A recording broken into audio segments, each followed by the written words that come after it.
maka pemilik merek ini, kebetulan nama bertiga ini didaftarkannya, berhak untuk melarang.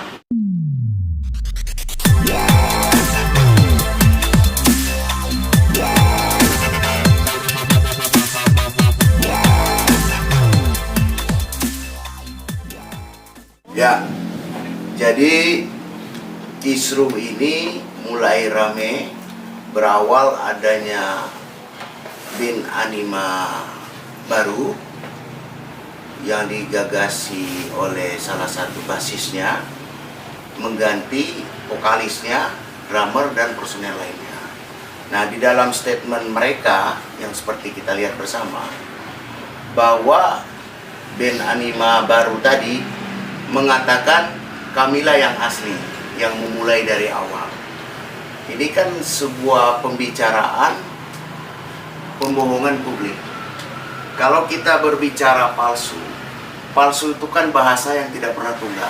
Satu contoh, ada uang palsu, tentu ada uang asli kan. Ada ijazah palsu, tentu ada ijazah asli. Nah, kalau kita tarik tadi, yang asli itu mana? Yaitu mereka ini. Yang asli itu sudah terdaftar atas nama mereka ini, personel band. Berdasarkan peraturan merek, yaitu Undang-Undang Nomor 20 Tahun 2016 tentang merek dan indikasi geografis. Undang-undang ini menganut azas first to file, artinya siapa yang dulu mendaftarkan, maka dialah pemiliknya. Nah, kebetulan ini sudah terdaftar duluan, dialah pemiliknya. Nah, bagaimana dengan yang kedua ini? Apakah ini bisa keluar juga atau tidak? Kalau kita berpedoman kepada pasal 20 dan 21, ada faktor-faktor merek yang tidak bisa didaftarkan dan akan ditolak pendaftarannya. Pertama, apabila merek itu diajukan oleh orang beretikat tidak baik, itu kata pasal yang tersebut tadi. Kedua, apabila memiliki persamaan pada keseluruhan dengan merek terdaftar atau memiliki persamaan pada pokok. Nah, mengacu ke undang-undang merek, jika merek itu sudah terdaftar, maka pemilik merek ini, kebetulan nama bertiga ini didaftarkannya, berhak untuk melarang. Nah, kalau kita berpedoman kepada pelanggaran hukum, tentu di dalam hal ini ada konsekuensi hukum. Sebagaimana diatur di pasal 100 ayat 1, menggunakan merek terdaftar tanpa izin pemilik merek terdaftar, itu dapat dikenakan ancaman pidana kurungan 5 tahun atau denda 2 miliar rupiah. Demikian juga pada pasal 100 ayat 2, menggunakan merek yang sama pada pokoknya saja, maka itu dapat diancam dengan ancaman pidana kurungan 4 tahun dan denda 2 miliar rupiah. Kalau kita tarik di Undang-Undang Hak Cipta, dia berstatement yang lama ini adalah palsu, padahal masih eksis. Artinya, dia tidak mengakui atas karya-karya cipta, karena lagu-lagu itu masih dipegang penciptanya oleh yang kelompok ini. Nah, itu kan dapat dimungkinkan apabila dibuktikan hak ekonomi ini tidak jatuh kepada pencipta aslinya, itu juga bisa disangkakan pidana tentang pelanggaran hak ekonomi. Dan dikhawatirkan juga menghilangkan hak moral. Logikanya begini, yang asli kami, katanya, menurut statement dia. Artinya karya-karya besar yang asli di sini tidak diakui ya. Itu sebuah pelanggaran. Dan lagu-lagu hit seperti Bintang itu diciptakan berawal terobsesi oleh penciptanya. Kebetulan lagu Bintang itu aku ciptain buat mantan pacarku, namanya Bintang, sekarang menjadi istri. Alhamdulillah kita dapat omongan 2 karena dari lagu itu. Jadi emang aku ciptainnya dari tahun 2003-an lah, 2003-2004 di Bandung. Akhirnya jadi singlenya Anima, populer lah kita 2005 di RT, meledak sampai sekarang. Cuman aku yang nggak terimanya itu semenjak ada Anima yang sebelah, jadi dia nge-recycle lagu itu dengan vokalis yang baru. Aku bilang sama istri, karena istri sampai detik ini tuh manajer personalku, kayak gitu. aku bilang kok ini bisa ya gitu, karena aku selalu menghargai vokalis original. Aku selalu bilang sama Rino, karena Rino ini gitaris satu lagi tuh sobat deket juga. Aku sering curhat sama dia, no ini nggak bisa kayak gini, original itu tetap Lucky kayak gitu. Jadi nggak bisa digantiin kayak gini, kita harus tegur. Aku pernah message di Facebook, sampai sekarang tuh nggak dibalas sudah berapa tahun ya. Itu lumayan, ini udah lumayan lama sih. Terus Rino juga aku bilang, no coba konfirmasi ke Eldi.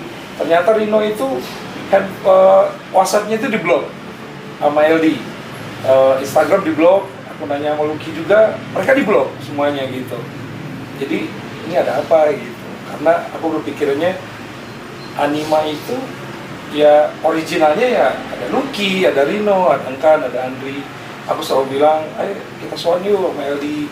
Cuman mungkin sama Eldi-nya kita nggak gimana ya, nggak deket mungkin ya. Dia nggak terima kali. Ya akhirnya kita berpikiran ya Anima ini ibaratnya jangan ada sampai ada kata-kata yang mereka tadi kan kita ngelihat ya, mereka mengundurkan diri keluar. Kalau katakan tuh nggak ada kata-kata kayak gitu. Jadi intinya karena posisinya manajemennya udah tidak baik, akhirnya kita merasa ya udahlah, gue mau refreshing, intinya itu rehat dulu lah gitu kan. Akhirnya aku rehat dulu tuh, gue kayaknya ini dulu karena manajemennya udah mulai tidak baik lah gitu kan. Aku pengennya Anima ya Anima kayak dulu, kita solid gitu kan. Kru tim produksi juga kita dulu zaman indie label itu sangat solid sekali. Jadi pas kesini itu banyak mungkin kalau aku lihat sih sindrom sih. Kalau untuk yang recycle lagu Anima itu yang dibawain sama vokalis yang LD itu yang pasti nggak ada konfirmasi, karena di situ tuh ada rekamannya, ada yang full band sama akustik ya. Dan aku sebenarnya nggak merasa nggak baik lah gitu, maksudnya kok nggak bilang gitu. Ada beberapa mereka perform bawain lagu bintang gitu. Jadi bener kata lawyer kita, jadi mereka mengambil hak ekonomi dari kita sendiri gitu. Berarti royalti nggak dapat? Kalau royalti sebenarnya itu kan di publisher label. Izin tapi nggak ada ya. Izin nggak ada. Harapan saya ke depan hasil kesepakatan bersama untuk segera mengklarifikasi atau datang ke kantor kita. Jangan sampai kami melakukan upaya hukum melaporkan tindak pidana baik merek maupun hak cipta. Dan ini sangat jelas. Pertama, kalau berbicara merek, tentu kita ada bukti hak eksklusif pemberian dari negara berdasarkan pendaftaran. Dan hak cipta itu tentu bisa dibuktikan secara deklaratif. Jadi begini, saya sebutkan sedikit. Kalau merek ya, diakui kepemilikannya setelah terdaftar seperti begini. Sementara hak cipta itu adalah hak eksklusif yang timbul secara otomatis berdasarkan prinsip deklaratif. Akan dilihat siapa yang mendeklarasikan pertama. Tentu yang ini. Nah, kalau kita berbicara dua alat bukti untuk memenuhi unsur pidana, ini udah kebanyakan. Makanya lebih baik musyawarah mufakat sebelum upaya hukum ini terjadi. Gitu. Dan bagaimana kronologis Anima Band ini sampai terjadi begini atau kapan ini mulai terbentuk, silakan tanyakan ke vokalis dan musisinya. Ya, kalau dari Animanya sendiri sebenarnya di tahun 2012 itu saudara LD ini sudah membuat apa ya bahasanya nuansa yang kurang sehat di dalam band ini. Jadi sudah membuat apa namanya istilahnya tuh nuansa lain yang berbeda dari visi misi awal Anima terbentuk. Jadi beliau juga memasukkan personil baru, ada yang seperti vokalis kita ini sebenarnya tanpa konfirmasi langsung diganti. Jadi artinya secara hukum pun kami bertiga tidak pernah mengundurkan diri atau keluar dari band Anima itu. Jadi mungkin bisa-bisa dia aja gitu. Tapi pertanggungjawaban kami terhadap penggemar kan memang besar, karena Anima Band ini memang band yang kami pupuk dari awal fondasinya dulu sampai sekarang dikenal sama masyarakat gitu. Jadi sebenarnya asli atau palsunya itu sebenarnya masyarakat pun sebenarnya udah tahu, tapi kenapa tidak harus ada kata-kata itu keluar dari mulutnya LD gitu. Artinya aslinya palsu, kenapa gitu? Karena kami pribadi pun tadi beranjak dari pertemanan tadi, kami tidak pernah memungkiri bahwa LD adalah bass anima, silakan. Andri adalah drum anima, silakan. Lucky vokalisnya, Engkan, saya gitarisnya, silakan. Tidak ada pernah ngejudge itu, oh dia bukan, enggak gitu. Tapi kok beliau kitanya begitu gitu. Kok sudah membuat statement di mana-mana bahwa ini palsu, ini asli gitu. Sementara langkah hukum sebagai warga negara yang baik, kami mendaftarkan hak merek itu ke Dirjen Kekayaan Intelektual. Nah, sesudah itu baru dia mendaftarkan lagi. Nah, ini ada apa gitu kan? Jadi kenapa? Dan sepanjang pengetahuan kami pun saudara LD ini tetap manggung memakai lagu Bintang itu tanpa ada konfirmasi dari beliau ke penciptanya gitu. Maksudnya gini, artinya kan kalau memang dia ngeband, dia ini musisi, ya bikinlah karya baru gitu. Jangan pakai originalitas kami yang kami pupuk dari dulu, yang kami fondasi dari dulu gitu. Karena buat kami nama itu sesuatu yang kami bangun bersama, sesuatu yang kami jaga, sesuatu yang kami ini dengan segenap jiwa raga lah, sebagai dulu kita ngeband bareng-bareng gitu. Kenapa kok sekarang ada statement ini asli, ini palsu? Kenapa? Ada apa? Gitu kan, gitu aja sih.